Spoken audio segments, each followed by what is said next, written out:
안녕하세요. 민원연의 미디어 탈곡기 25화 시작하겠습니다. 왜 이렇게 네, 오늘 마음이 울렁울렁하죠.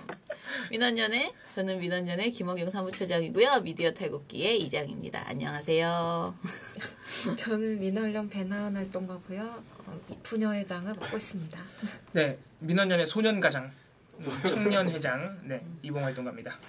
왜 소년가장이야? 뭐 민원연을 먹여 살리고 있다고 봐도 과언이 아니죠. 봉 씨가? 네. 10명 데리고 와놓고 지금 그렇게까지 가져가는 거야? 이 나이에, 이 젊은 나이에 회원을 10명이나 가입시켰으면 뭐. 네, 앞으로도 화이팅! 지금의 상황이 심각합니다, 정말. 네, TV조선과 MBC나 이런 데가 너무나 심각하다는 건 심각한데, 지금 이제 그러니까 조중동이 아니고 한경호 프레임에서 우리가 이러고 있기에는 너무 저쪽의 폐악질이 심하다라는 생각이 들어서요. 저는 사실은 오늘 그 조중동과 TV조선, MBC 문제를 먼저 털고요. 그리고 이제 다 말씀드린 다음에 지금 상황이 이렇다는 것을 이야기를 한 다음에 그 다음에 한경호 이야기를 좀 하는 것이 오히려 낫지 않을까 그런 생각이 알겠습니다. 듭니다. 네, 그래서 봉우 씨 먼저. 그럴까요? 네, 그럼 노트북을 좀 주세요. 왜 남의 노트북을 자꾸 쓰려고 그러는지 모르겠어. 스스로 방송을 준비해 오시지. 오랜만에 방송 먼저 털어드릴 텐데, 오늘 방송은 제가 어제 너무 길게 혼자 많이 털어서 별로 할 게 없어서 하나만 할게요. 사실 이 보도도 어제 말씀드리긴 했습니다. 지난주 금요일날 나왔던 TV조선의 보도 중에 12일날 문재인 대통령이 세월호 참사 재조사를 지시했어요. 이 문제에 대해서 TV조선이 굉장히 부정적으로 보도를 한 걸 제가 어제 소개를 해드렸습니다. TV조선의 12일 앵커 칼럼이라는 코너였고요. 여기서 이제 TV조선의 어떤 시각이라고 할까요? 주장을 한마디로 요약을 하자면, 세월호 참사는 이미 다 끝난 문제다. 인양까지 이루어졌고 이제 인양 조사만 하면 끝인데 이미 끝난 걸 왜 재조사하라고 하냐. 그러면서 이제 했던 말이 날이면 날마다 과거로 새날을 더럽힐 수는 없다. 이런 말을 했습니다. 그러니까 뭐예요? 세월호 참사는 새날을 더럽히는 과거라. 이런 말이죠. 네, TV조선의 굉장히 악의적인 그 관점을 그대로 노출한 보도였습니다. 제가 어제 이걸 소개를 해드렸는데, 제가 이날 어제도 제가 화를 많이 냈다시피 12일날 이딴 식의 보도가 너무 많아가지고 제가 그 보도들을 다 이렇게 신경 쓰다 보니까 이 보도에 아주 나쁜 지점이 하나 있는데 그걸 놓쳤어요, 제가. 그거를 어제 이제 저희 처장님께서 잡아주신 겁니다. 그래서 그거를 제가 소개해드린 이 보도에서 아주 나쁜 점이 하나 더 있다는 걸 추가적으로 오늘 소개해드릴 텐데, 이 기본적으로 TV조선은 똑같은 팩트에서 자기들의 입맛에 맞는, 자기들의 주장에 딱 알맞는 그런 팩트만 선별하는 이런 행태가 계속 반복되는데, 이것도 그런 사례고요. 심지어는 기본적인 사실관계도 잘못 말하고 있습니다. 그래서 뭔지 말씀을 드릴게요. 자, 제가 말씀드린 이 앵커 칼럼에서 그 날이면 날마다 과거를 새날로 더럽히지 마라, 이 말을 하기 전에 보도 초반부에 하는 얘기가 있어요. 보도 초반부에 뭐라고 하냐면은 22년 전, 그러니까 1994년에 있었던 스웨덴의 에스토니아호 침몰 사건을 먼저 얘기합니다. 근데 이거 많이 들어보셨을 거예요. 이거 세월호 참사 일어났을 때 많이 비견이 됐던 사건입니다. 이 사건을 또 얘기하면서 뭐라고 하냐면은 앵커가 이렇게 말을 합니다. 에스토니아호는 승객 757명이 배와 함께 가라앉았지만 인양을 석 달 만에 포기했다. 그래서 인양하는 대신 선체에 콘크리트를 부어서 시신 유실을 막고 영원한 안식처로 선포를 했다. 그 다음에 이어지는 말은, 이런 거에 비하면 세월호 인양은 정말 대단한 일이다. 이런 얘기를 해요. 자, 그러니까 이 얘기를 하는 의도는 뭐냐면은, 스웨덴 같은 나라도, 잘 사는 나라죠? 이런 선진국도 에스토니아호를 인양을 못했다 이거예요. 심지어는 757명이 죽었으니까 304명이 희생된 세월호 참사보다 규모가 컸죠. 그런 잘 사는 나라도 이렇게 대형 참사가 났는데 인양을 못했다. 석 달 만에 포기하고 콘크리트를 부어버렸다. 그래서 뭔가 잘 해결된 것처럼. 근데 세월호는 그 인양을 했으니까 엄청 대단하다. 이거 대단하다는 게 TV조선 보도의 워딩이에요. 예. 일부러 이렇게 비교를 하는 거죠. 그러면서 제가 아까 말씀드렸던 그런 내용, 과거로 새날을 더럽히지 마라. 세월호 참사는 진상조사, 특별조사위원회 활동, 검찰조사, 책임자 처벌 다 끝났다 이런 워딩이 들어갑니다. 자, 그런데 방금 제가 소개해드린 이 TV조선의 에스토니아호 관련 인용 다 틀렸어요. 그래서 이게 아주 심각한 왜곡인데 첫 번째, 에스토니아호의 희생자 수를 757명이라고 했는데요. 실제 희생자 수는 852명입니다. 그러니까 기본적인 사실관계부터 틀렸죠. 100명 정도 차이가 나요. 근데 이 정도는 애교로 봐드리자 이거예요. 뭐 틀릴 수 있다. 근데 지금 에스토니아호 인양을 석 달 만에 포기하고 콘크리트를 부어버린 걸 굉장히 뭐 잘된 것처럼 얘기하고 있잖아요. 그러니까 에스토니아호도 그렇게 사건을 수습했으니까 인양을 한 세월호는 더 대단하다 뭐 이런 식의 지금 관점이잖아요. 근데 이 에스토니아호가 그렇게 쉽게 얘기할 수 있는 문제가 아니에요. 작년 5월에 2016년 5월에 에스토니아호 유가족 분들이 네. 세월호 참사 유가족 분들과 만나서 영원히 진상조사를 위해 싸우겠다. 우리도 싸우고 너네도 싸운다. 이런 연대를 공식적으로 선언했어요. 무슨 말이에요? 에스토니아호 유가족들은 지금도 진상규명을 위해서 싸우고 있어요. 22년 동안. 자, 그 이유가 뭐냐면은 일단 첫 번째로 에스토니아호 희생자들은 정부가 인양을 포기하고 콘크리트를 부은 게 엄청난 상처가 됐어요. 무슨 말인지 아시겠죠? 엄청나게 반대를 한 거예요. 그러지 말라고. 그리고 이 유가족들이 22년간 진상조사 활동을 하면서 밝혀진 게 하나 있는데, 밝혀졌다기보다 이제 계속 의혹이 제기되고 있는 거 하나가 있는데, 사실 이 사건이 일어난 해역이 그 이제 북유럽에 있는 공동해역이기 때문에 핀란드, 스웨덴, 에스토니아 3국이 공동으로 진상조사를 했는데 석 달 만에 그게 끝나요. 그래서 석 달 만에 끝나서 인양을 포기한 거고, 보고서는 3년 뒤에 나와요. 그 진상조사 보고서가. 되게 이상하네요. 그러니까 세월호하고 막 뭔가 많이 겹치죠. 인양을 석 달 만에 포기한 거는요, 세월호 참사보다 빨라요. 왜냐하면 세월호 참사는 어쨌든 그것도 정부의 잘못이지만 한 1년 정도 끌다 인양이 결정됐죠. 너무 수색을 대충 하고 막 거짓말 치고 그래가지고. 어쨌든 간에. 그런데 그 진상조사 보고서가 너무 부실하다 이거예요. 유가족들이. 그래서 유가족들이 자체적으로 조사를 한 결과 이 에스토니아호가 국민들에게 알리지 않고 비밀리에 군사 물품들을 비밀리에 실어나는 배였다는 사실을 드러냈어요. 유가족들이.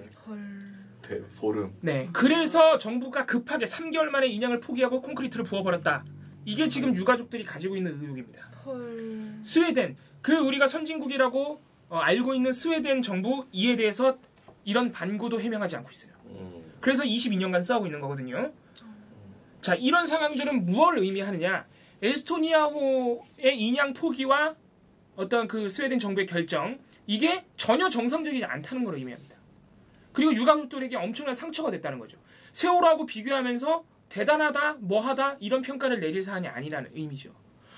그런 거 TV조선 싹 입 닦아버리고 인양한 세월호는 대단하다. 그러니까 다 끝난 문제다. 이런 프레임으로 가고 있는 겁니다. 심지어는 기본적인 사실관계인 사망자 수부터 틀렸죠 이미. 그러니까 TV조선이 얼마나 악의적으로 이 사건을 선별적으로 인용하고 있는지 봐야 되는 거예요. 예를 들어서 저도 이 에스토니아 유가족들이 작년에 우리 유가족들을 만났다는 거를 저도 어제 알게 된 건데, 이게 얼마나 찾기 쉽냐면요, 에스토니아라고 검색만 하면 가장 먼저 뜨는 기사 그거예요.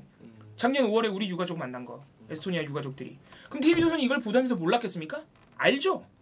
알았을 거예요 아마. 근데 아는데 얘기 안 하는 거예요. 에스토니아 유가족들이 우리 유가족들을 만났는데 진상조사 끝까지 하자고 연대까지 공식 선언을 했는데, 그러니까 TV조선이 얼마나 악의적으로 세월호 재조사 결정을 하니까 곧바로, 원래 이거 자기네가 또 가지고 있던 정체성이죠. 세월호 끝났다는. 그거를 바로 표출을 하면서 세월호 재조사가 뭔가 잘못된 결정인 것처럼 몰아가는 아주 악의적인 보도입니다. 그래서 이 에스토니아, 그리고 또한 뭐 세세한 부분이 더 많아요. 지금 에스토니아호 인양 포기한 게 뭐 어쩔 수 없는 것처럼 지금 보도를 한 거거든요. 에스토니아호의 그 선박 무게가요. 잠시만요. 선박 무게가 얼마나 되나? 선박의 무게가 제가 어디다 써놨는데 어디 갔죠? 너무 내려가서 그래요. 여기 있네요. 에스토니아호의 선박 무게가 15,556톤입니다. 그러니까 희생자 수가 굉장히 많았으니까 배가 얼마나 큰지 아시겠죠? 그러니까 15,556톤인데 세월호 선박 무게가 얼마나 되냐면은 그 선정 무게랑 배가 물에 가라앉았으니까 물들이 있을 거 아니에요 안에. 그 물들까지 다 합해봐야 12,200톤이에요. 5,000톤 넘게 가벼워요 세월호가. 그리고 세월호의 딱 선박만의 무게는 6,500톤밖에 안 돼요. 그러니까 에스토니아가 얼마나 큰 데인지 아시겠죠? 세월호가 그렇게 큰데도 절반밖에 안 돼요, 세월호가. 전체적인 크기가. 그리고 이게 22년 전 사건이란 말이에요. 그렇게 큰 배를 22년 전 기술로 인양하는 건 불가능해요, 사실상. 세월호도 얼마나 그 과정에서 그 난제들이 많았어요. 그러니까 인양 포기할 수 있었던 거는 기술력이라는 불가항력적인 조건도 있었던 거예요. 이렇게 TV조선이 뭐 잘된 일인 것처럼 포장할 일이 전혀 아니에요, 전혀. 굉장히 비참한 사건이란 말이죠.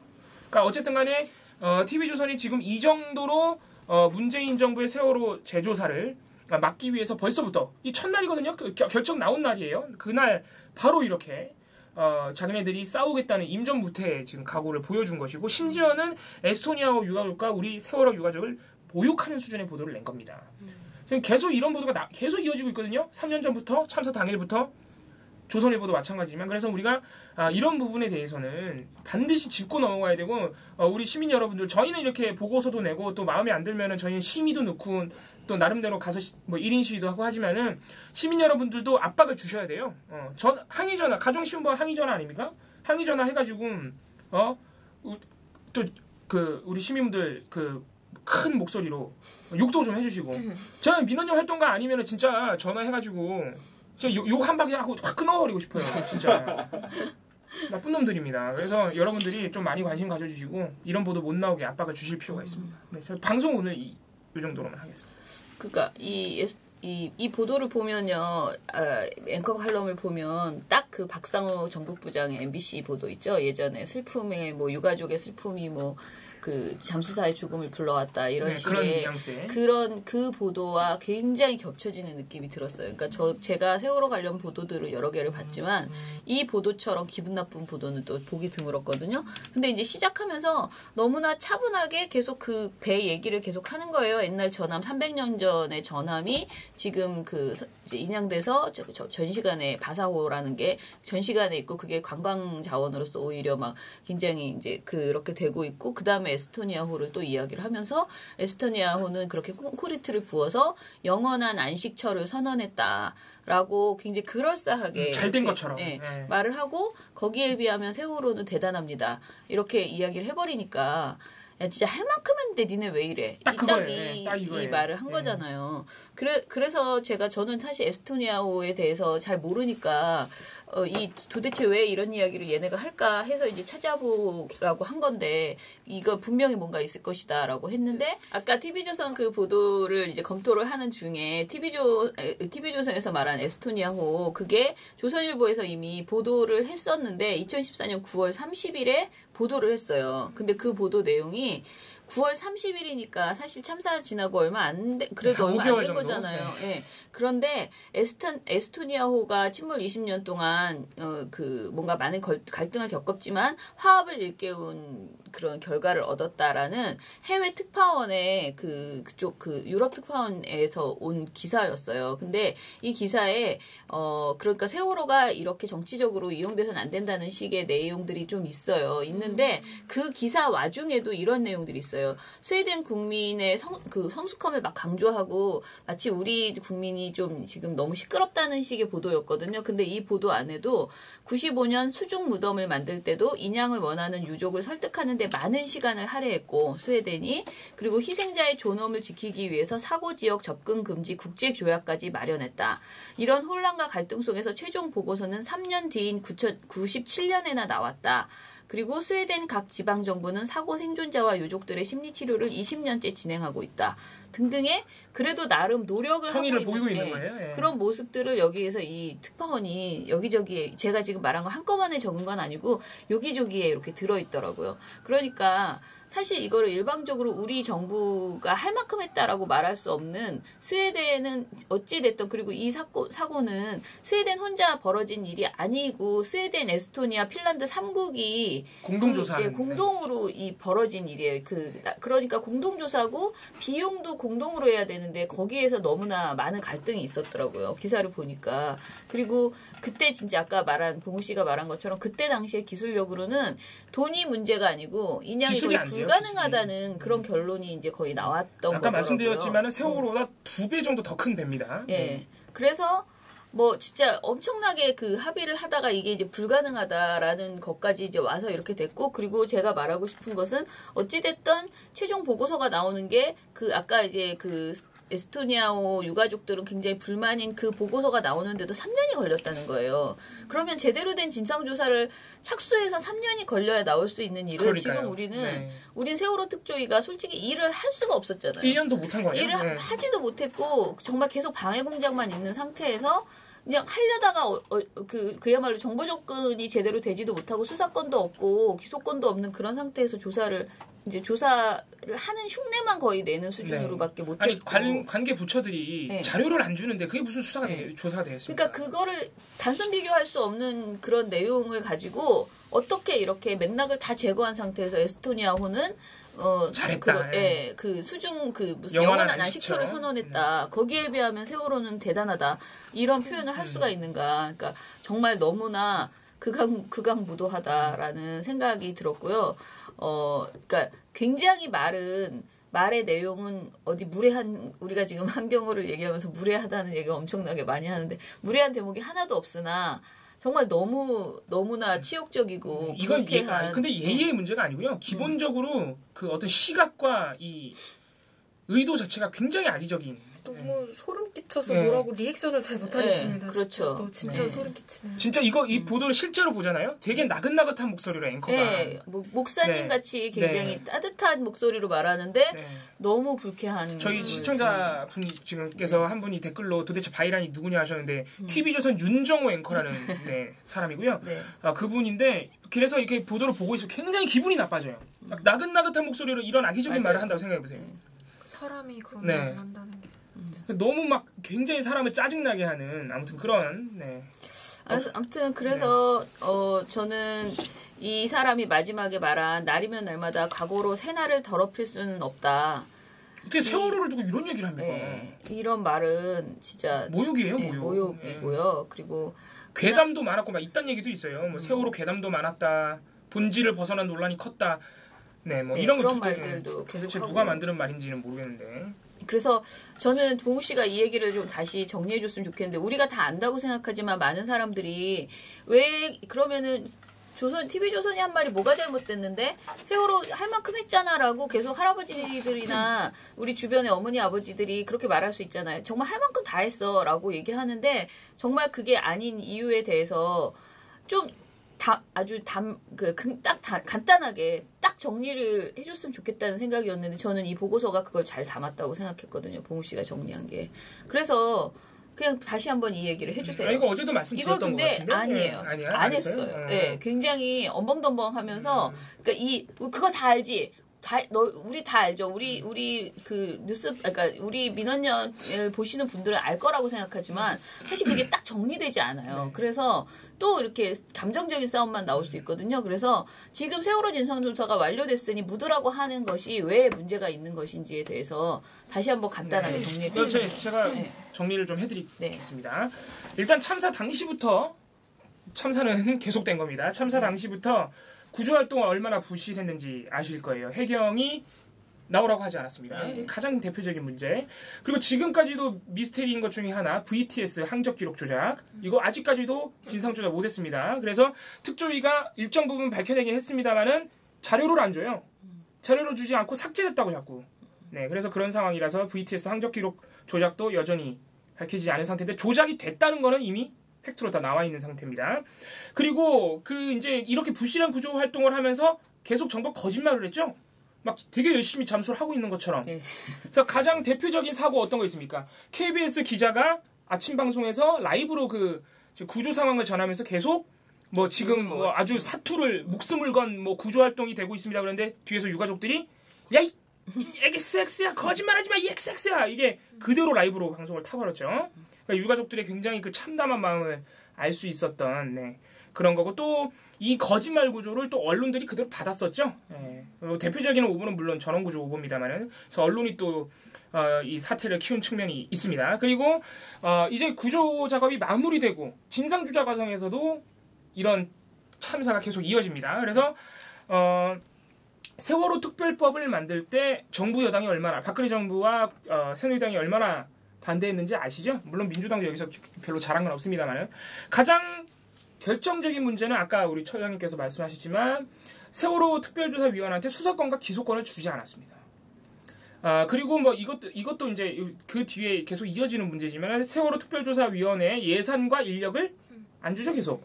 계속 주지 않아서 예를 들어서 그래서 진상규명국장인가요? 그 자리는 끝까지 안 줬어요. 가장 중요한 국장 자리인데. 그래가지고 끝까지 주지 않아서 그래서 다른 분들이 그 자리까지 대신해야 했던 아무튼 그래서 굉장히 힘들었다고 합니다. 그리고 관계 부처들이 자료도 주지 않았고요. 그래서 근데 어쨌든 간에 특조위가 출범을 했잖아요. 수사권 기소권이 없긴 하지만은. 그런데 우리 새누리당 김재원 의원이 뭐라고 했습니까? 특조위를? 그 세금 도둑. 네, 세금 도둑이라고 해요. 그때부터 또 이 세금 도둑 프레임이 시작됩니다. 세금 도둑 프레임 가장 열심히 받아쓴 신문은 어디죠? 맨날 나한테 물어보고 그래. 네, 조선입니다. 네. 그래서 또 정부 여당 수구 언론이 합심해서 특조위를 아주 대척의 공격을 시작했습니다. 그래서 이석태 위원장 그리고 몇몇 분들에 대한 색깔론. 네. 이석태 위원장이 뭐 어디 출신이고 무슨 노동운동을 했고 뭐 이런 것부터 시작해 아주 그 캐캐묵은 색깔론도 있었고요. 그래서 계속 이런 식으로 그 방해를 합니다. 정부는 어떻게 했습니까? 예산 처음에 들어간 거에 절반도 안 줬죠. 네. 예산을 완전히 반토막 내서 예산 지급도 제대로 하지 않았습니다. 이런 식으로 계속 방해 공작, 진상규명을 방해 공작을 했고 특조위 끝날 때 어땠습니까? 활동기간 끝났다고 제멋대로 종료시켜버렸죠. 근데 특조위는 인력과 예산이 배치된 시각으로 하면 8개월도 채하지 못했다. 우리 6개월 더 할 수 있다 그랬는데 받아들여지지 않아서 결국은 특조위가 종료가 돼야 했습니다. 그리고 이렇게 특조위 활동 끝난 다음에 과연 검찰 조사 결과 책임자가 처벌이 됐느냐. 책임자 처벌 아무도 안 됐습니다. 이주영 해수부 장관 이거 끝난 다음에 국회의원 됐습니다. 김석균 해경청장 징계 없이 정년퇴임 그대로 했습니다. 황영태 당시 해경 상황실장 기소 징계 없었습니다. 이춘재 본청 경비안전국장 오히려 해양경비안전조정관으로 승진했습니다. 이런 식으로 승진한 사례가 한도 끝도 없어요. 그래서 처벌 당한 사람 누구냐?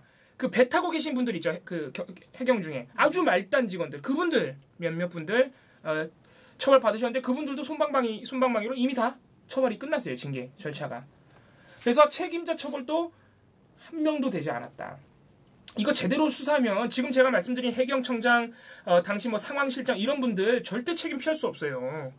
그잖아요. 보고도 제대로 안 하고 계속 그리고 그 심지어는 그런 얘기도 있죠. 그 해외 배 그러니까 우리나라 배가 아닌 다른 배에서 우리가 구조하러 가겠다. 왜냐면은 배들은 다 알잖아요. 그 제가 어느 나라 배인지 기억이 안 나네요. 미국 배인가요? 우리가 구조하러 가겠다 그랬는데 해경이 가지 말라 그랬죠. 이런 거 하나하나 파보면요. 지금 조사를 못하게 하니까 못 판 거 아니에요. 하나하나 파보면 여기 해경 관계자들 절대 이렇게 징계와 조사에서 그 검찰 조사에서 벗어날 수가 없어요. 다 처벌 받아야죠. 그래서 아무튼 이렇게 책임자 처벌도 전혀 이루어지지 않았다. 그럼 지금 이런 상황을 종합해보면 뭐예요? 진상조사고 뭐가 아무것도 된 게 없는 겁니다. 사실은. 그래서 참사 당일부터 3년 지금까지 전혀 밝혀진 게 없기 때문에 TV조선과 같은 관점을 가져서는 안 된다. 이렇게. 아무튼 이 세월호 저는 다른 거는 몰라도 세월호 진상조사 그리고 검찰개혁 이거는 국민의 정확한 염원이다. 뭐 저는 언론개혁까지도 마찬가지라고 생각하는데 이 세 가지는 문재인 대통령이 당선되는 데 있어서 최고의 교집합, 국민들이 바라는 것이 그거였기 때문에 이것을 가지고 이런 식으로 TV조선이 이제 이거는 거의 이제 하지 말자라고 없자라고 주장하는 것인데 계속 어떤 결과가 나와도 나중에 진상규명이 돼도요 저건 자기들이 원하는 결과를 억지로 만든 것이다라고 주장하려고 하는 거예요. 그러니까 그런 논리를 계속 펴나가고 있는 것이거든요. 그러니까 뭐냐면은 너희들이 원하는 결과가 나올 때까지 계속 하자는 것이냐 계속 이 얘기를 지금 조중동에서도 그런 말들이 계속 나오잖아요. 그러니까 이건 미리 포석을 까는 거죠. 문재인 대통령 하에서 어떤 결과가 나오면 그건 너희들이 원하는 결과를 니네가 그냥 만들어냈을 뿐이야. 그 말을 미리 해서 지금 계속 자신들의 주장을 이제 지금 이 상황으로서 충분히 진상조사가 됐다라고 우기고 싶은 그런 상황인 것인데 사실 국민들이 뭘 막 알아서 우리가 진짜 뭐 대단한 그 음모론을 가지고 이렇게 하는 게 아니잖아요. 진짜 그냥 진실을 알고 싶은 것이고 그 과정에서 그 잘못한 사람들에 대해서 정확하게 정리를 해줘야 다시 제발 정말 우리가 안전사회를 살 수 있다는 그런 생각이고 그렇게 하는 것이 유가족에 대해서 국가가 해야 되는 최소한의 일이다라고 생각하는 것인데 이 부분을 그렇게 뭐 돈 얘기하고 뭐 얘기하고 이런 식으로 이렇게 헤집어 놓는 이런 논리에 대해서 우리가 좀 분노해야 될 건 오히려 이것이다. 지금 현재 그런 생각이 저는 아무튼 들었고요. 그리고 어제 이제 봉우 씨가 말한 검찰개혁 그것도 정말 진짜 최악으로 나쁜 그러니까 노무현 전 대통령 때문에 문재인 대통령이 정치적으로 보복하기 개인적인 위해서 악연 때문에 개인적으로 정치적인 보복을 하기 위해서 검찰을 개혁하려고 한다. 이런 보도를 지금 MBC가 내놨다는 거잖아요. 완전히 노골적으로 그냥 그런 보도를. 그리고 앞으로 검찰 개혁이 진행되는 과정에서 내내 이거 더 할 거 아니에요. 거예요, 사실. 예. 그래서 이거는 정말 정부와의 완전한 그 전면전을 지금 펼치고 있는. 이게 지금 취임한 지 3일 만에 나온 보도들이거든요. 네. 그런 전쟁이 시작된 겁니다. 사실. 그런 점에서 진짜 되게 심각하다라고 그렇게 생각이 들었습니다. 자, 그러면 이제 오늘 또 신문 한번 털어볼까요? 네. 아 근데 너무 충격적이네요. 정보도 정말 충격적이고 정말 나쁜 놈들입니다. 저는 이번에 14일 새벽에 북한이 탄도미사일 발사한 관련된 일요일이었죠? 네네. 그 관련 보도들을 좀 한번 살펴봤는데요. 일단 요거 관련해서 저는 상황을 좀 말씀드리면 목소리가 너무 작다 그러네요. 우리 청취자 여러분들이. 해달래요. 이걸로 하면 항상 소리가 페이스북으로 하면 소리가 안 들려서. 네. 14일 새벽에 북한이 탄도미사일을 발사했고 당일이죠. 오전에 곧바로 문재인 대통령이 국가안전보장회의 그 NSC 상임위원회 회의를 직접 주재를 했습니다. 그러면서 해당 회의에서 북한 도발에는 강력하게 대응을 하겠지만 그래도 대화 기조는 유지하겠다고 일단 여지를 좀 남긴 상황이었습니다. 그리고 다음 날 15일 북한은 해당 미사일에 대해서 화성 10이었죠. 이게 중장거리 전략 탄도 로켓이다. 그리고 이것이 시험 발사에 우리는 성공했다라고 주장을 했는데요. 일단 이게 중거리 탄도미사일과 IRBM으로 판단할 것인지 아니면 대륙간 탄도미사일 우리가 흔히 말하는 ICBM으로 할 것인지는 아직 이제 확실하게 밝혀지지 않았지만 그 미국 태평양 사령부 초기 분석 결과에 따르면 이게 낙하 최고 속도나 아니면 탄두대 대기권 진입 기술 상황을 봤을 때 아직은 ICBM에는 도달하지 못한 것 같다라고 추정은 현재 나오고 있습니다. 근데 다만 공통적으로 나오는 얘기는 이 정도 기술력이면 ICBM 개발에 진검다리 구실을 하는 미사일이다라는 평가까지가 일단 왔는데요.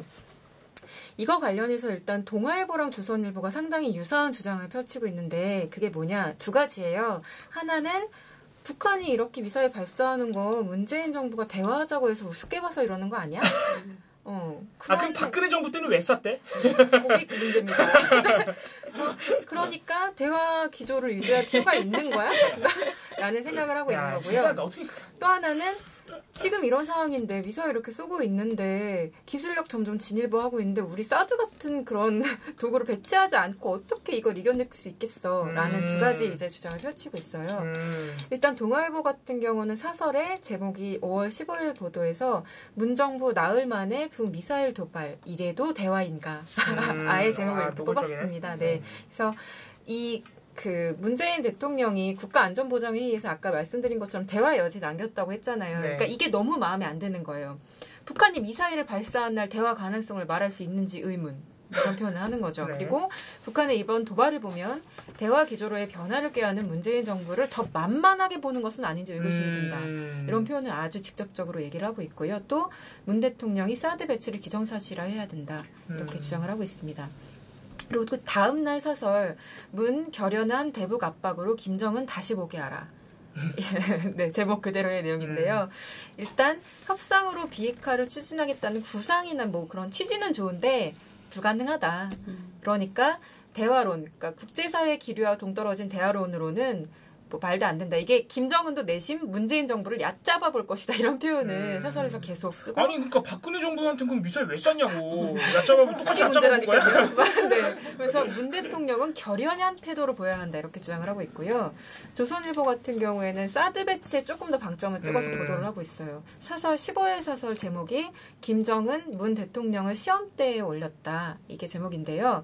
사드는 현존하는 세계 최고의 시스템이자 최소한의 방어책이기 때문에 사드 문제로 내분을 겪는 것은 적전 분열 외에 아무것도 아니다. 이런 표현을 씁니다. 근데 사실 이런 주장들을 보면 이 주장이 의미를 가지려면 기본적으로 갖춰야 되는 사실이 뭐냐면 사드가 국토방위에 정말 유용할 경우에 그렇죠, 네. 그러니까 외교적인 문제를 일으킬 수는 있어도 예를 들면 엄청나요. 정말 국토 방위에는 정말 유용하다. 네. 이럴 때는 사실 보수 언론들이 그렇죠? 이런 주장 네. 펼칠 수 있는데 일단 무용하다. 네. 수도권 방어가 안 돼요. 우리랑은 네, 상관없다. 우리를 보호하는 게 아니다. 주한미군. 네, 주한미군 보호하려는 거죠. 우리 아이고, MD 체계다라는 것이 그렇죠. 이미 밝혀져 있는데 이런 주장을 한다는 그럼 거는 10억 달러는 그럼 조선일보가 냅니까? 잘 모르겠습니다.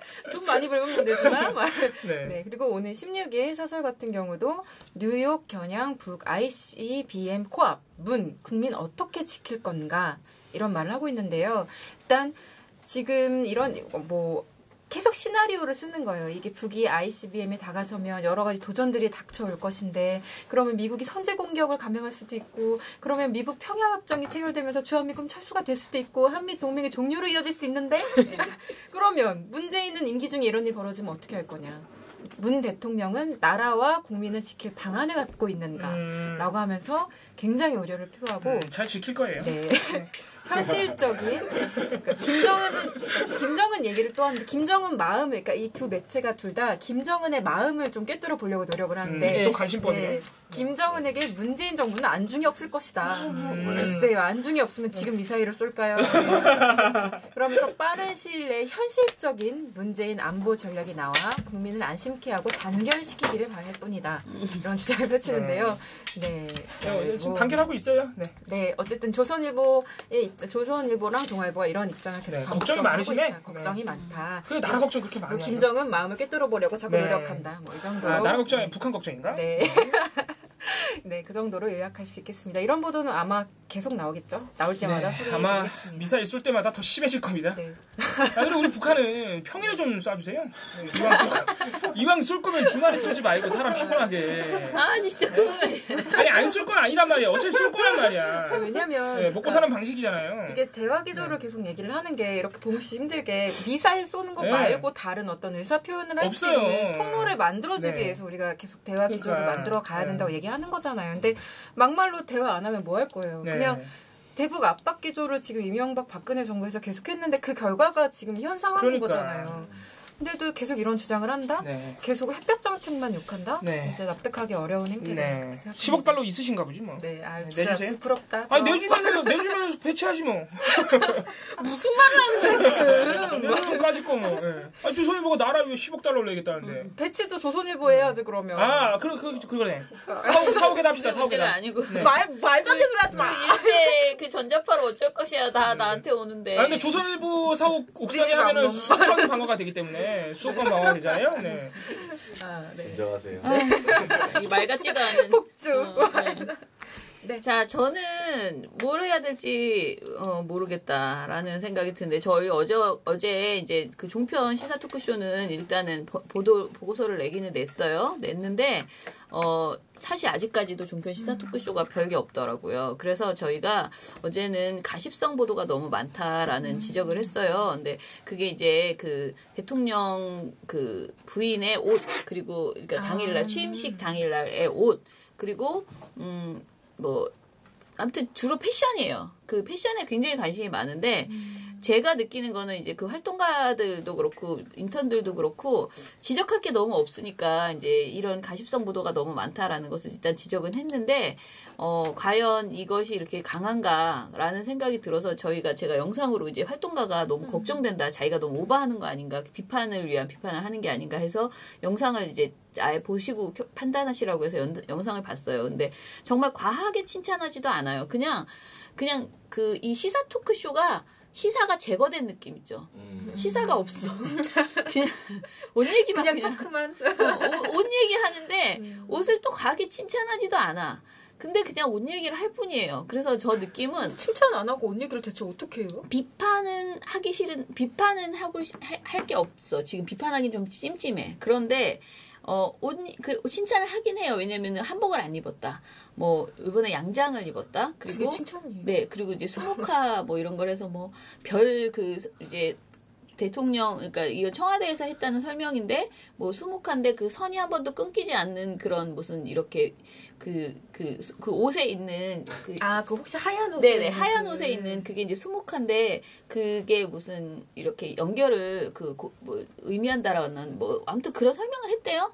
그걸 또 주절주절 얘기를 하면서 굉장히 여러 방송에서 진짜 한 10개 넘는 방송에서 다 이렇게 시간을 많이 할애해가지고 온 이야기를 하더라고요. 그러면서 정치 센스가 패션 센스가 있다라는 이야기를 해요. 그러니까 나름 칭찬이었어요. 칭찬인 건 사실이에요. 그리고 그 과거의 영부인 이야기들을 막 하면서 과거 영부인에 비하면은 굉장히 평등한 것 같다.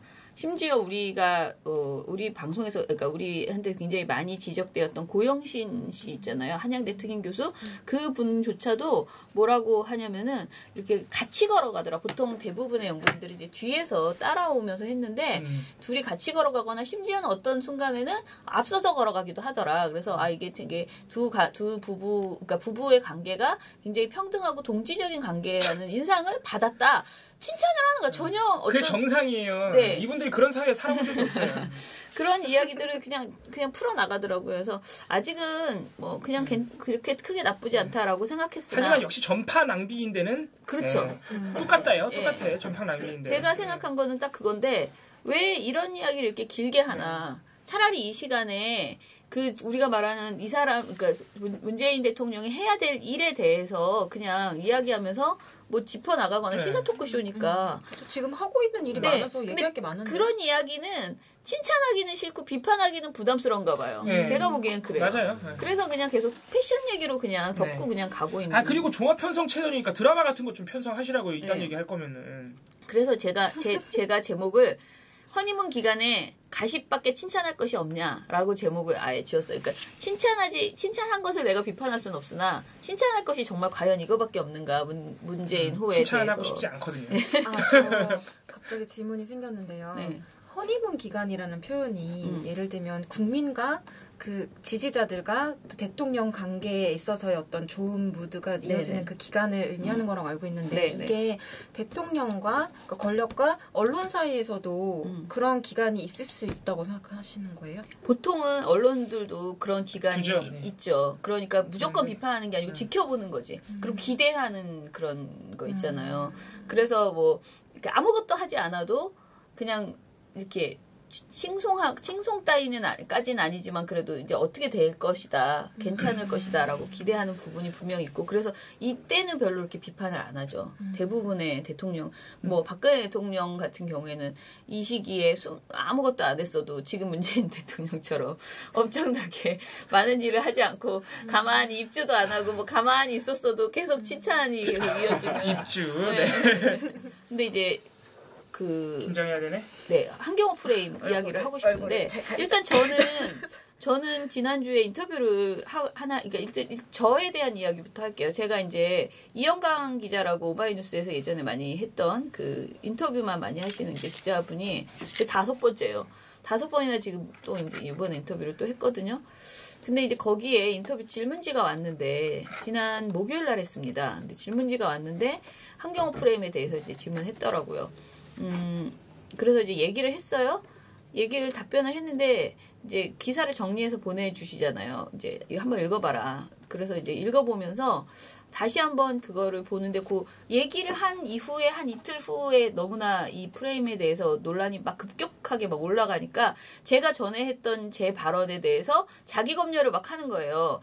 막 사람들이 나를 막 공격할 것 같은 그런 불안함이 막 있어요.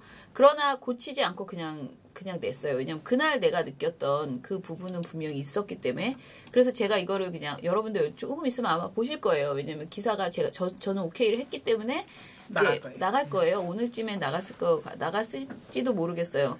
근데 이제 제가 생각한 거는 그거예요. 그러니까 그 한경호 프레임에 대해서 어떻게 생각하냐라고 했는데 저는 한경호 프레임에 대해서 동의하지 않는 측면이 더 많다. 그리고 기본적으로 한경호 프레임이라는 말 자체가 너무 싫다.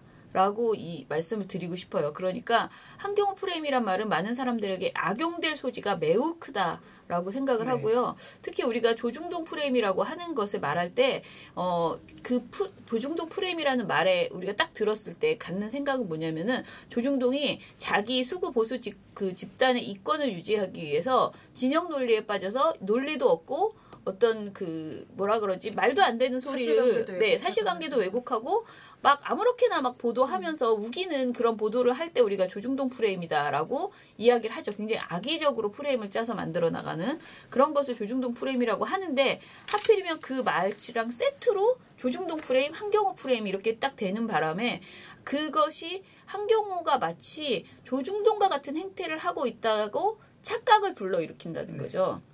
그러니까 조중동이 들으면 되게 좋아할 만한. 네. 그리고 잘 모르시는 분들이 이 얘기를 들었을 때 그냥 이렇게 접할 때 야 조중동 프레임 있더니 이제 한경호 프레임도 있대. 그럼 한경호 프레임이 조중동 같이 똑같이 그런 왜곡을 발생시키고 있다고 느낄 것이라는 거예요. 그래서 저는 이 네이밍 자체가 마음에 안 든다는 거예요. 이 진실 그 안에 한경호가 어떤 행태에는 문제가 있고 어떤 행태에는 문제가 없다라는 그런 이야기를 하기 전에 이 말 자체가 우리가 약간 말려든 것 같은 조중동 프레임에 우리가 굳이 이런 말을 집어넣어서 할 필요가 있었는가에 대해서 조금 안 썼으면 좋겠다라는 생각이 드는 그런. 근데 이런 말을 쓰는 분들은 실제로 한경호가 조중동하고 똑같다고 생각하고 계시더라고요. 아니에요. 네. 똑같다고는 생각하지 아니에요. 않아요. 진짜 그렇게 생각해요. 가난한 조중동이라고 불러요. 네. 그러니까 그게 아무튼 저는 그런 의미에서 한경호 프레임이라는 말은 좀 안 쓰고 다르게 표현했으면 좋겠다. 한경호에 대해서 느끼는 어떤 아쉬움, 부족함, 질타 이런 것은 하시되 이 프레임이라는 말을 쓰는 게 적절한가에 대해서 저는 과연 한경호하고 조중동이 정말 똑같은가에 대해서는 그 이야기는 일단은 하고 싶고요. 그게 이제 제가 인터뷰했던 내용이고요. 그리고 그 두 번째는 이제 한겨레 경향 오마이뉴스에 대해서 사람들이 뭘 아쉬워하는지에 대해서는 우리가 오늘도 되게 여러 번 말을 했잖아요. 근데 이제 알겠어요. 근데 저는 95 계속 말하지만 굉장히 기울어진 언론판이었어요. 그동안 10년, 지난 10년, 9년 동안. 지금도라는 부분에 있어서는 굉장히 아니라고 지금 보는 사람들이 많더라고요. 지금 그렇지 않다. 지금은 괜찮다라고 생각하는 분들이 지금 있어요. 괜찮다고요? 네, 있어요. 근데 아무튼 지금 저는 그동안의 9년 동안 굉장히 언론판이 기울어져 있었고 그 언론판에서 한경호가 굉장히 매달려 있었다. 그러면 겨우 이 시소 같은 그런 상황에서 이걸 맞춰보려고 굉장히 애를 써왔다라고 그 부분을 일단 우리가 좀 인정을 했으면 좋겠다라는 생각이 들고요. 그런데 이게 매달려 있는 아이다 보니까 너무 힘도 없고 좀 부실했다는 것은 분명히 또 인정해야 된다라는 생각이 들어요. 그래서 두 가지. 그러니까 이 악조건 속에서 버텨온 한경호에 대해서 채찍만 주지 않고 당근도 줘야 되고 그리고 당근만 주지 않고 채찍도 줘야 되는 것은 사실이다. 그러니까 두 가지가 다 병행되어야지 되는데 우리가 어떤 사람은 당근만 주자고 주장하고 어떤 사람은 채찍만 주고 있고 뭐 이런 것이 있으면서 그 안에서 상처받는 그런 어떤 기자분들도 많고 또 바깥에서 그걸 공격하면서 또 다른 또 상처를 서로 주고받고 있는 이런 상황이 벌어지는 것이 아닌가 그런 생각이 들었고요. 이제 기자가 제가 이렇게 말하니까 한경호가 똑같은 잣대로 그러니까 여야를 똑같은 잣대로 보도하는 게 아니고 예를 들면 국민의당과 민주당을 똑같은 잣대로 안철수와 문재인 후보를 똑같은 잣대로 보도하지 않았다라고 하면서 안 후보에 대해서는 오를 비판하면 문 후보에 대해서는 파를 비판했다라는 국민의 그런 지적이 지금 있다라고 다시 한번 거듭 물었어요. 넌 어떻게 생각하냐 이렇게 물었는데 저는 저희가 이제 대선 미디어 감시연대가 모니터를 어찌됐든 이번에 했잖아요. 그런데 이제 3월 20일부터 5월 8일까지의 선거 보도를 저희가 양적 분석한 게 있어요. 근데 저희 양적 분석에서 민주당에 대한 한겨레의 총점은 마이너스 4점, 국민의당도 마이너스 4점 똑같아요. 그러니까 이건 유리 분리를 합쳐서 이제 얘기한 건데요. 정확하게 점수로 말씀을 드리면 한겨레 그러니까 이거 제목만 가지고 기사 제목만 가지고 유불리를 판단하는 건데 더불어민주당에 대해서 한겨레가 유리하게 보도한 거 3건이었고요. 불리하게 보도한 게 7건이었어요. 그런데 국민의당도 이건 지명 기사만 한 겁니다. 국민의당도 유리하게 보도한 게 3건, 불리하게 보도한 게 7건이에요. 마이너스 7건. 그러니까. 그래서 더불어당과 국민의당 관련해서는 사실은 똑같이 거의 양적으로 기계적 균형을 맞췄다라고 볼 수 있고요. 그것에 비해서 경향신문은 더불어민주당 관련해서 유불리가 각각 9건 똑같아요. 그러니까 여기도 굉장히 기계적 균형을 맞추기도 했죠. 국민의당 관련해서는 조금 다른데요. 유리한 보도가 10건이 있었어요. 근데 불리한 보도는 2건이었어요. 그래서 한겨레보다는 경향신문이 국민의당의 우호적인 보도를 했다라고 우리 평가로는 양적 분석으로 나옵니다. 그런데 이제 이것을 조중동하고 비교를 해보면 조중동은 격차가 더 커요. 그러니까 저희 보고서에서는 한겨레 경향이 유난히 문재인 후보에 대해서 불리한 보도를 많이 했고 국민의당 안철수 후보에 대해서 유리한 보도를 많이 했다라고 보기에는 경향은 좀 경향신문은 그런 경향이 지금 양적 분석에서 드러나지만 한겨레는 그렇지 않은 걸로 저희 보고서에는 그렇게 나오고 있습니다. 경향도 그런 경향이 있긴 하지만은 조중동에 비하면 그 격차는 상당히 평범한 편이다. 네. 이렇게. 조중동은 어때요? 네. 조중동 같은 경우를 보면요. 조선일보는 그러니까 일단은 조선일보부터 볼게요. 더불어민주당은 유리한 보도가 3건이었어요. 그다음에 불리한 보도는 12건이었습니다. 불리한 보도가 무려 9건이 더 많은 겁니다. 국민의당은 유리한 보도가 7건인데 불리한 보도는 5건밖에 더 없었어요. 많았죠. 중앙일보 더 심각해요. 네, 중앙일보 같은 경우에는 유리한 보도 더불어민주당 2건밖에 없었고요. 불리한 보도가 14건 있었습니다. 그런데 국민의당은 유리한 보도가 유리한 게 6건이었고요. 불리한 건 1건. 네. 그러니까 격차 많죠. 동아일보도 유리한 보도 더불어민주당 4건인데 불리한 보도 13건이었고요. 국민의당은 유리한 보도가 7건이었는데 불리한 보도는 2건밖에 없었어요. 그러니까 조중동은 일관적으로 국민의당에 대해서 유리한 보도가 훨씬 많죠. 네. 근데 또 일관적으로 민주당에 대해서 기본적으로 불리한 보도가 한 10건씩 넘어갑니다. 네. 그리고 이거는 그러니까 제목에서의 어떤 긍정 어휘, 부정 어휘를 가지고서 한 거고 그 수준은 사실 또 체크가 안 된 거잖아요. 더 심하게 나쁜 표현들을 쓴 것들 그리고 덜 쓴 것들이 분리가 안 됐는데 그거는 정말 조중동이 압도적이다. 그러니까 훨씬 더 네? 악의적이라. 네, 악의적으로 더 쓰고 노무현 보복 이런 말들을 제목에다 넣는데 그런 것들과 약간 긍정적이지 않게 보도한 것 같은 느낌이 드는 말들과 그런 것들을 같은 선상에 놓고 또 비교하는 것이 좀 부족하지 않나 그런 생각. 근데 어쨌든 그냥 그렇게만 배난 활동가가 말씀하신 대로 이런 판단을 거치지 않고 그냥 단순 비교를 해도 이렇게 격차 난단 말이죠. 특히 한겨레는 아주 기계적 중립을 맞췄죠. 그런 기준에 의해도. 기사 그 사이즈에서도 사실 볼 때 의식적으로 조금 사이즈를 비슷하게 하려고 하는 그런 느낌들이 좀 전반적으로 있었거든요. 그래서 그런데 이제 그럼에도 불구하고 한경오에 대한 어떤 아쉬운 점 분명히 있어요. 그리고 특히 이제 여러분들이 많이 느끼는 그 노무현 전 대통령에 대한 부분에 대해서 그 갖는 불안함. 그게 일단은 학습 효과인 거죠. 우리 아이게 큰 트라우마예요. 우리 사회에서. 이런 거죠. 저와 잘 아는 모 기자가 전화를 해서 저에게 이제 지적을 했어요. 뭐라고 했냐면은 민원연 문바다 말은 굉장히 공손하게 했지만 말의 내용은 굉장히 불만이 가득한 그 말투였는데요.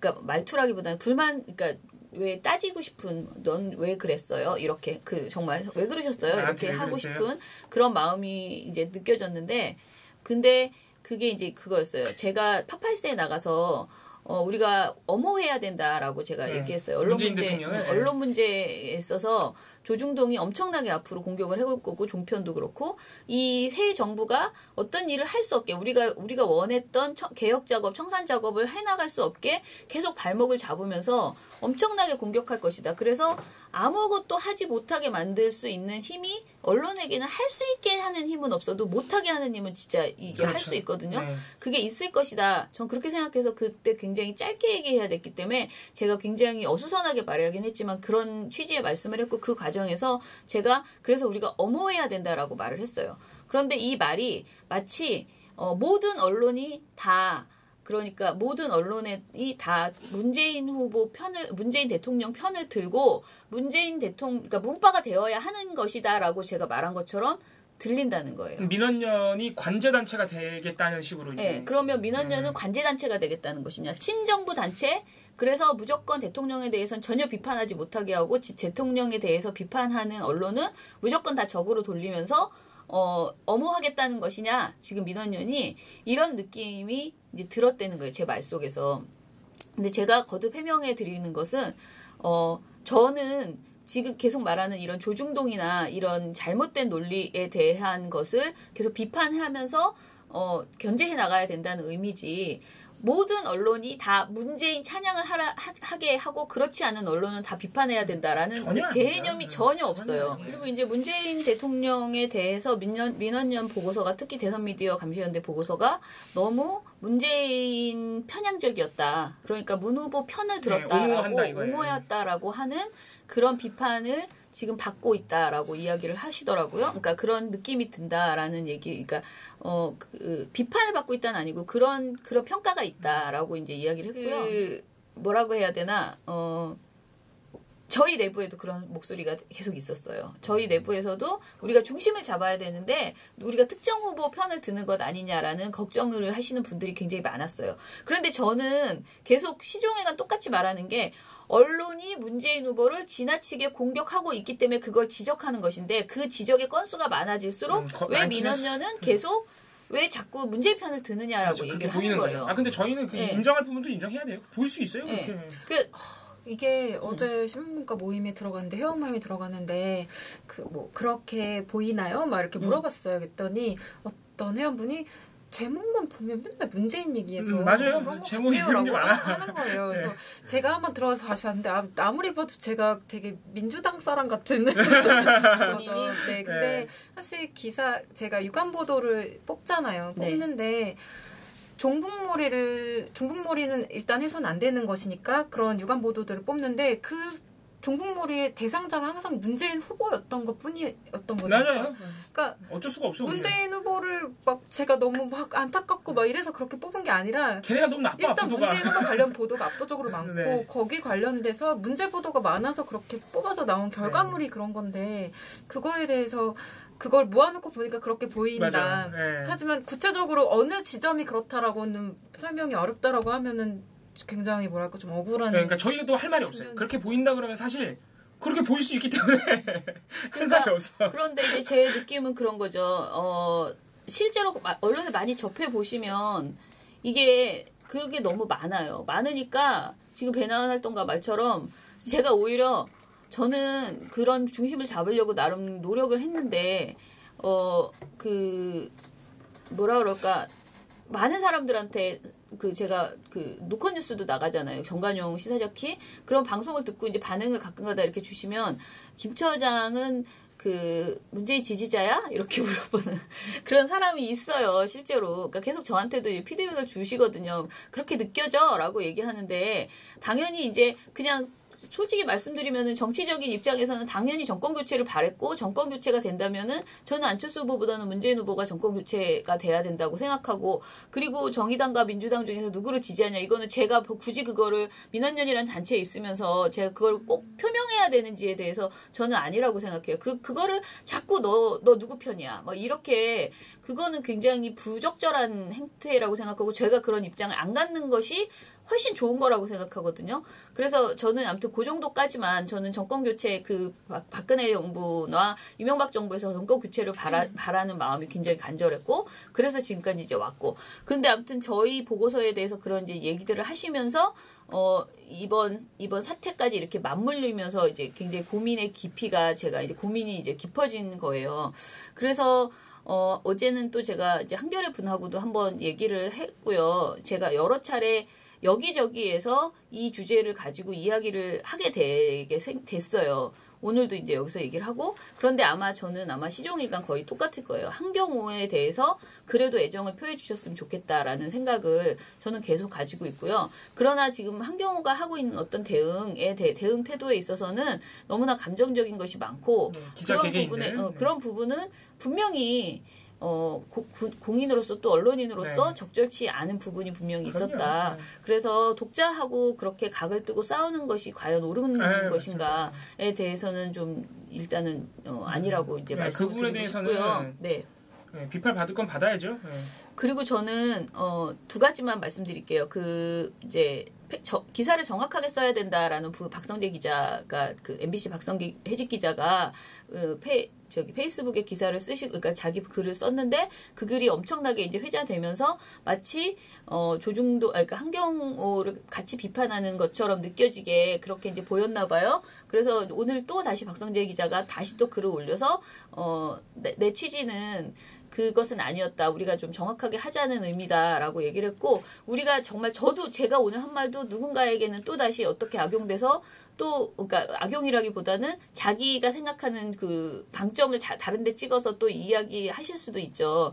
그런데 지금 한경호가 받고 있는 그 비판은 좀 과한 부분이 분명히 있고 이것이 우리 편을 점점 줄여나가는 제가 우리 편이라고 말하면 또 오해할 수 있겠지만은 진보 언론의 판을 이런 식으로 이렇게 좁혀나가는 것은 바람직하지 않다라는 거예요. 그러니까 진보 언론이 다 문재인 대통령 편만 드는 것이 다 진보 언론일 수 없거든요. 언론의 기능이란 것은 결국은 대통령, 그러니까 정부 권력, 뭐 정부나 재벌, 그 다음에 갑질하는 사람들에 대한 견제를 할 수밖에 없는 것이 언론의 속성이고 그렇다면은 그것을 너무 네 편 내 편으로만 구분하지 말아주셨으면 좋겠다라는 생각을 좀 일단 가지고 있고요.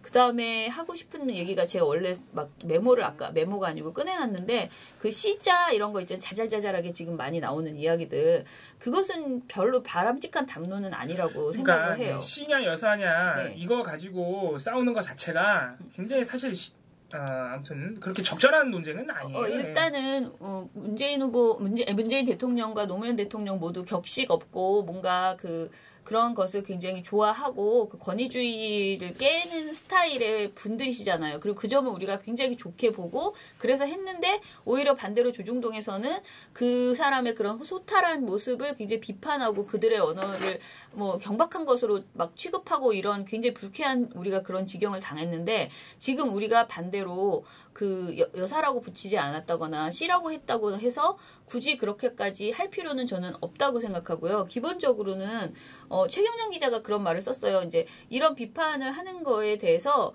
뭐라고 했냐면은 기존의 우리 언론이 너무나 권위적이고 굽신굽신거렸기 때문에 권력에 그것과 비교하니까 화가 나시는 거다. 그 마음은 알겠다라는 부분이 있었어요. 근데 저도 제가 인권보도준칙이라고 국가인권위원회에서 만든 준칙이 있어요. 근데 이 준칙을 2014년에 2014년 아닌데 한참 전에 만들었는데 제가 이걸 처음에 만드는 초안 작업을 같이 했었거든요. 인권이랑. 근데 그때는 민주주의와 인권이라는 조항을 없었어요. 그리고 이제 주로 다른 인격권이나 뭐 여성의 양성평등, 뭐 장애 이런 것만 만들었는데요. 이걸 만드는 과정에서 이제 자문단 같은 거를 이제 구성을 했는데 그 중에 오신 한 분이 신경민 의원이었어요. 그때는 이제 MBC에서 잘려가지고 쫓겨났나? 뭐 이래가지고 아무튼 그만두고 있는 상황이 이제 교수 이렇게 강의 활동하고 있었는데 신경민 의원이 이제 와가지고 그때 우리 언론에서 자기가 생각하기에 가장 문제라고 생각하는 것은 본인이 생각하는 문제점들 다 한 가지씩 이제 얘기하는데 우리 언론이 국민 주권을 너무 훼손하고 있다라고 그런 표현이 너무 많다라는 거예요. 그게 무슨 뜻이에요? 그랬더니 권위적인 용어를 너무 많이 쓰고 있고 국민을 낮추어 보는 용어를 언론이 너무 상습적으로 사용하고 있다라고 얘기를 했어요. 그리고 각 부문의 권력층을 지나치게 예우하고 있다. 그러니까 권력자만 예우하고 그러니까 왕조시대 같은 그런 표현을 우리 언론이 많이 사용하고 습관적으로 그리고 이제 그래서 우리가 이 민주주의 인권이 제일 중요하다라고 해서 이거를 그 의견을 받아서 맨 앞으로 넣어서 국가인권위원회 인권보도준칙 이게 인권위원회하고 기자협회가 동시에 같이 만들었거든요. 근데 거기에 1장으로 넣었어요. 근데 지금 이게 10년 전 일이니까 지금 와서 보면 이건 좀 더 고쳐야 되겠다는 다듬어야 되겠다는 생각은 들지만은 제가 한번 읽어드릴게요. 그러니까 언론은 민주주의와 국민주권을 훼손하는 표현을 사용하지 않는다. 권위적인 용어와 국민을 낮추어 보는 용어 사용에 주의한다. 사회 각 부분의 권력층을 지나치게 예우하는 용어를 사용하지 않는다. 민주적 기본권인 집회 시위를 부정적으로 묘사하지 않는다. 이것이 이제 1장이고요. 2장은 언론은 특정 집단이나 계층에 편향되거나 차별적인 보도를 하지 않도록 주의한다. 특정 정치인을 옹호하거나 비하하는 용어 사용에 주의한다. 노사관계에 대해서 편파적인 보도나 노동 상권을 무시하는 표현을 하지 않는다. 계층 간 갈등을 조장하거나 빈부격차를 정당화하고 기업의 입장에서 사용하는 용어를 일반화하지 않도록 한다. 특정 지역을 비하하거나 지역 간 차별을 조장하는 용어를 사용하지 않는다. 이렇게 했어요. 근데 이 중에서 이 왕조적 그 표현들 있잖아요. 그런 것으로 이제 사례를 든 게 금일봉이라던가 그런 아까 말한 영부인, 여사 이런 표현들 그냥 굳이 그런 굉장히 옛날시 하사했다라는 이런 표현들 있잖아요. 그런 것들이 우리는 그냥 그렇게 하지 않으면 무례하다라고 생각하는 그런 경향이 좀 있는 거예요. 근데 그게 그러면 조선일보는 지금 항상 여사라고 하고 굉장히 그때 이렇게 좋게 막 하고 있고요. 한겨레는 C라고 통일한 지 오래됐대요. 엄청 오래 한 07년부터 그렇게 했어요. 네. 그런데 이런 조항 때문에 어떻게 보면 이제 다 반영해서 그런 편집 원칙을 정했을 텐데 그것에 대해서 물론 그 오마이뉴스 손명관 기자의 대응은 굉장히 문제 있었다고 생각하거든요. 그런데 갈라서 이야기했으면 좋겠어요. 그러니까 우리가 이렇게 했으면 좋겠다라고 하는 부분은 훼손하지 않고 그거는 그것대로 논의를 진행하고요. 그 말싸움을 하고 막 이렇게 그래서 부딪히는 부분들 있잖아요. 네. 무례함에서 발생하는 문제들 그거는 그것대로 사과하고 서로 이렇게 갔으면 좋겠고요. 그러니까 요점은 뭐냐면 C라고 하는 건 전혀 잘못이 아니에요. C라고 하는 건 전혀 잘못이 아니고 한겨레는 이제 C라고 한 지가 오래됐는데 실제로 07년도에 이 문제가 한 번 더 논란이 된 적이 있더라고요. 네. 한겨레가 도대체 왜 영부인이죠? 영부인이라고 어쩔 수 없이 해야 되는데 왜 C를 붙이냐.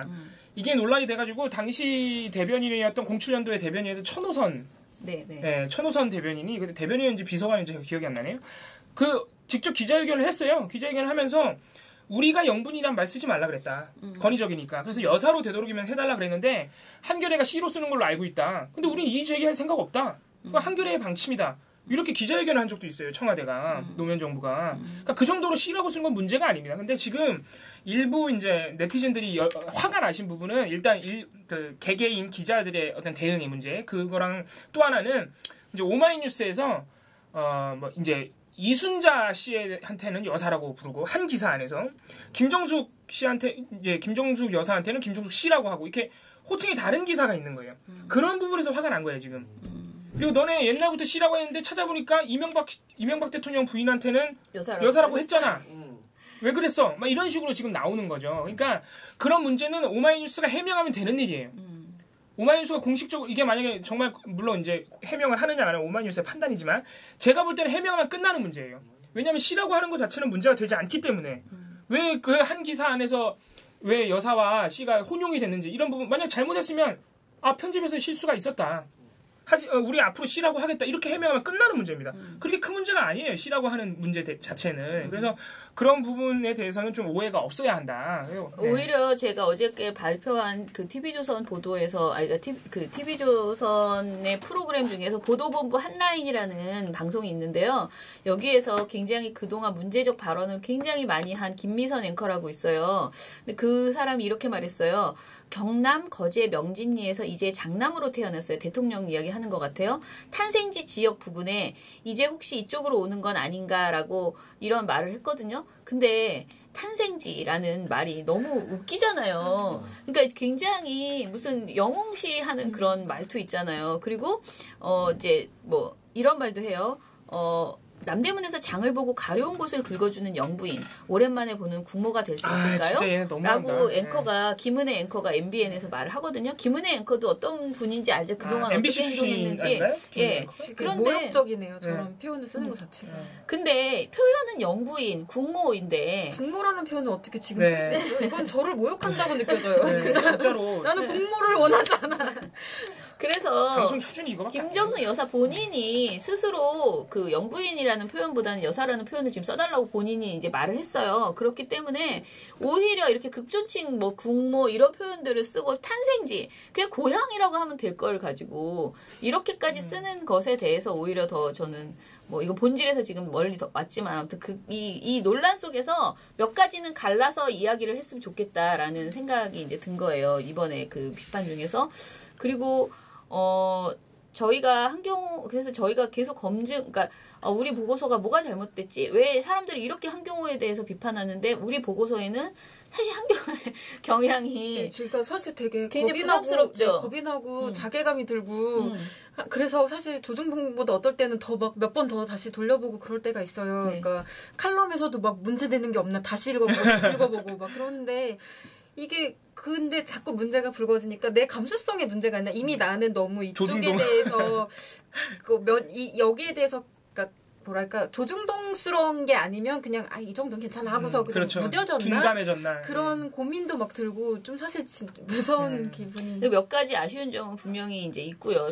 그 한겨레에 대해서 예를 들면은 안철수 후보가 당선된 날, 그러니까 그 후보 뭐죠? 그 경선 확정된 날 그날 이제 제목이 뭐 굉장히 셌어요. 문재인의 그러니까 시대는 가고 안철수의 시대가 시대가 왔다. 이게 이제 안철수 후보 본인의 발언이에요. 워딩을 제목으로 이렇게 뽑아줬는데 그 기사를 저도 이렇게 보면서 이게 뭐지? 네, 뭐하러 제목을 사진도 굉장히 이제 안철수 후보 이렇게 크게 하면서 근데 그게 이제 평소라면은 모르겠는데 이미 그 이전에 안철수 후보를 언론이 띄우려고 난리를 치는 그 과정, 그 비문연대를 강조하고 그 양강구도를 막 확대하고 막 이렇게 해서 그 정점이 이른 것이 경선 당선되는 날이었거든요. 그러니까 각 지역 경선이 벌어질 때마다 계속 띄우기가 이루어졌잖아요.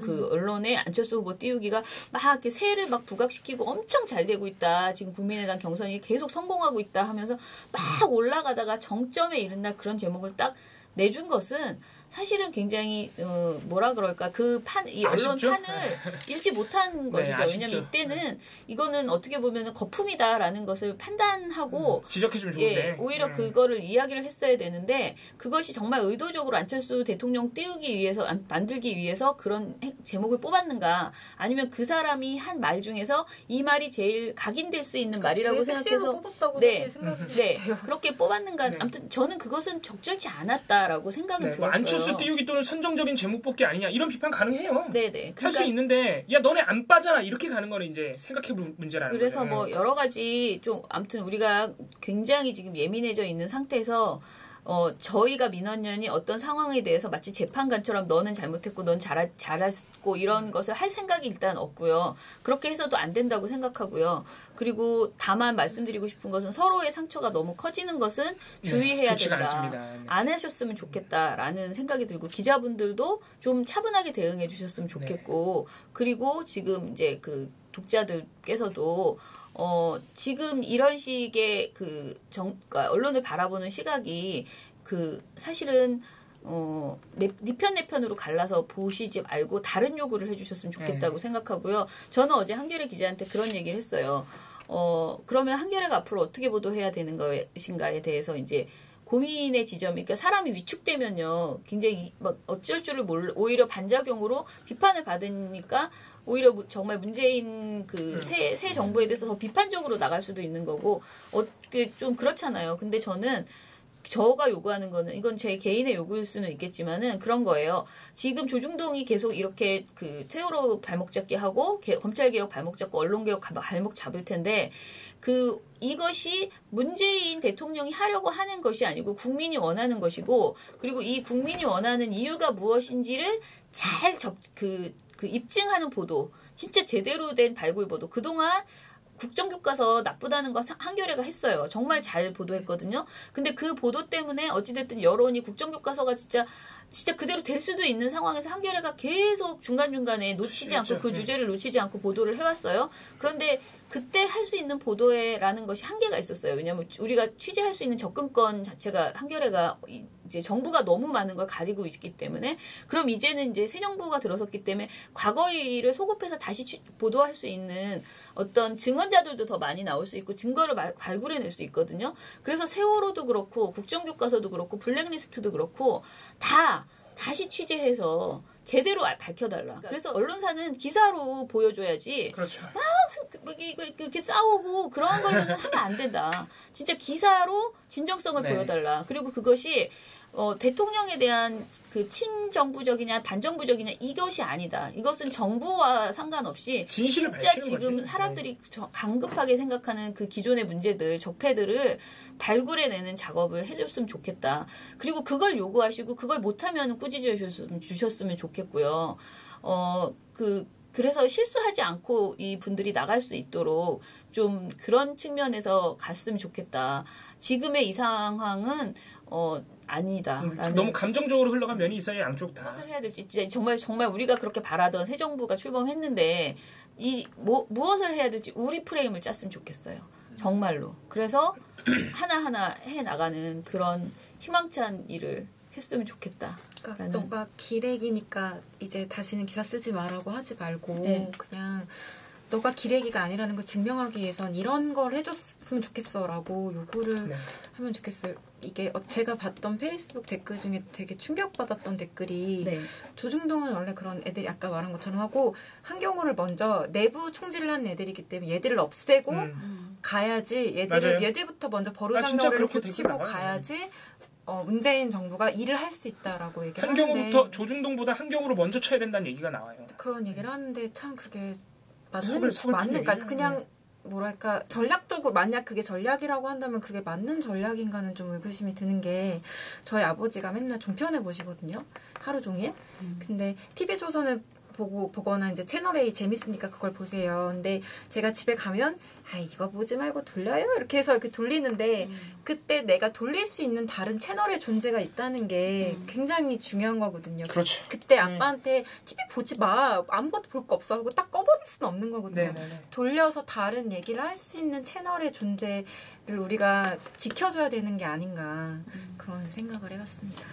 자, 아무튼 저희가 이렇게 속 시원하게 여러분들이 원하는 게 워낙 다양하기 때문에 여러분들이 원하는 거 저희가 어떻게 할 수는 없고요.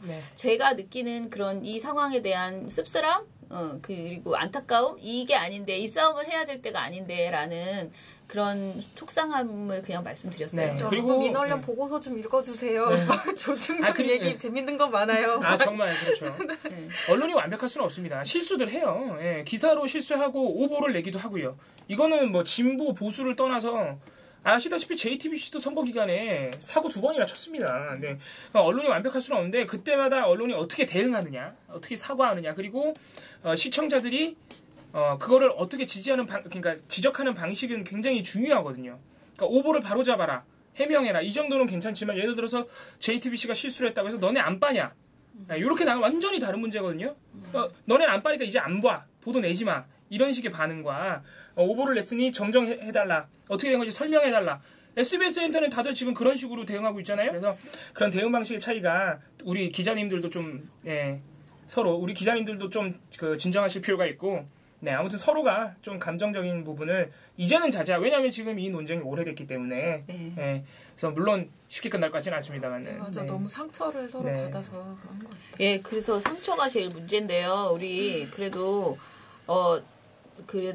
여기서 멈춰야 돼요. 그러니까 이 상처가 내가 아프니 또 막 이렇게 서로 하면 정말 우리 서로가 너무 큰 피해를 볼 것 같아서요. 다 정말 애쓰셨고 정권 교체를 위해서 같이, 그리고 세상이 바뀌었으면 좋겠다, 세월호 진상 규명 됐으면 좋겠다, 뭐 사드 배치 반대한다, 그러니까 다 같은 마음으로 여기까지 이제 왔기 때문에 이제부터 정말 과거의 문제들을 잘 발굴해서 오히려 그것들을 입증하면서 조중동의 완전 가짜 프레임하고 싸우는 그런 작업을 했으면 좋겠다. MBC TV조선도요. 생각이 듭니다. 탈당해야겠다. 자, 하고 싶은 말은 사실 더 있지만 조금 더 다듬어서 이야기를 네. 해볼게요. 저희 앞으로도 네, 논란 생길 때마다 말씀드리겠습니다. 네. 그러면 미디어 탈곡기는 오늘 너무 울렁울렁거렸어요.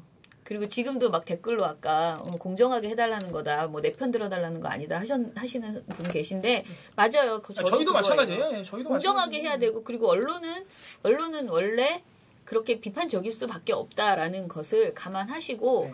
그것을 근데 공정하게 비판해야 된다는 네. 거죠. 그냥 정말 자신의 편향적인 그런 생각 때문에 하지 않도록 언론이 그걸 우리가 감시하려고 하는 것이고요. 그리고 이 진보 언론에 대한 지금 어떤 다들 위기감을 가지고 있다 그랬잖아요. 뭐 모든 매체들이 다 그런 것들을 가지고 있는데 저는 정부가 정말 친정부고 태평성대라 하더라도 진보 언론이 필요하다고 생각하는 편입니다.